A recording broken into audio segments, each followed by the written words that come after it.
ஆவியின் பெயராலே ஆமென். நமது ஊரின் கிராம நலனுக்காக சன்னியாத்திரை மேற்கொண்டார்கள்.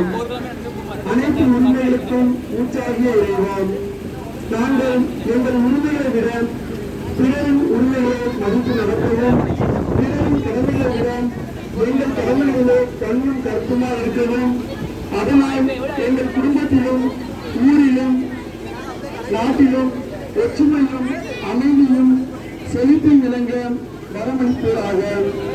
நாங்கள் சுயநலத்தை நாடாது பிறர் நடத்தையும் நாட செய்கிறோம்.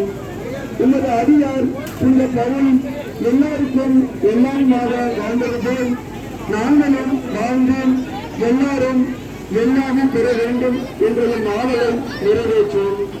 என் பெற்றோருக்கு குருக்களுக்கு தலைவர்களுக்கு கீழ்ப்பெறுதலும், என் சகோதரர்களுக்கு மரியாதையும், என் சிறுவர்களுக்கு அன்பும் அளிப்பேன் நடப்பமாக. நாங்கள் நல்முறையில் வாழ எங்களுக்கு தேவையான வருமானம் தருவீராக. நல்ல தொழிலையும் சந்தர்ப்பத்தையும் தாரும்.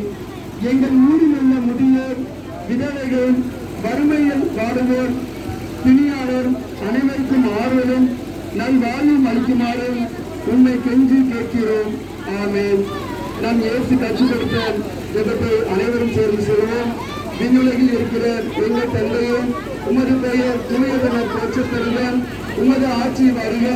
உமது திருவுளம் விண்ணுலகில் நிறைவேறுவது போல மண்ணுலகிலும் நிறைவேறுக. எங்கள் அன்றாட உணவை இன்று எங்களுக்கு தாரும். எங்களுக்கு எதிராக குற்றம் செய்வோரை நாங்கள் மன்னிப்பது போல எங்கள் குற்றங்களை மன்னியும். எங்களை சோதனைக்கு உட்படுத்தாதையும் தீமையிலிருந்து எங்களை விடுவித்தருளும். அருள் நிறைந்த மரியே வாழ்க, ஆண்டவர் உம்முடனே, பெண்களுக்குள் ஆசி பெற்றவர் நீரே.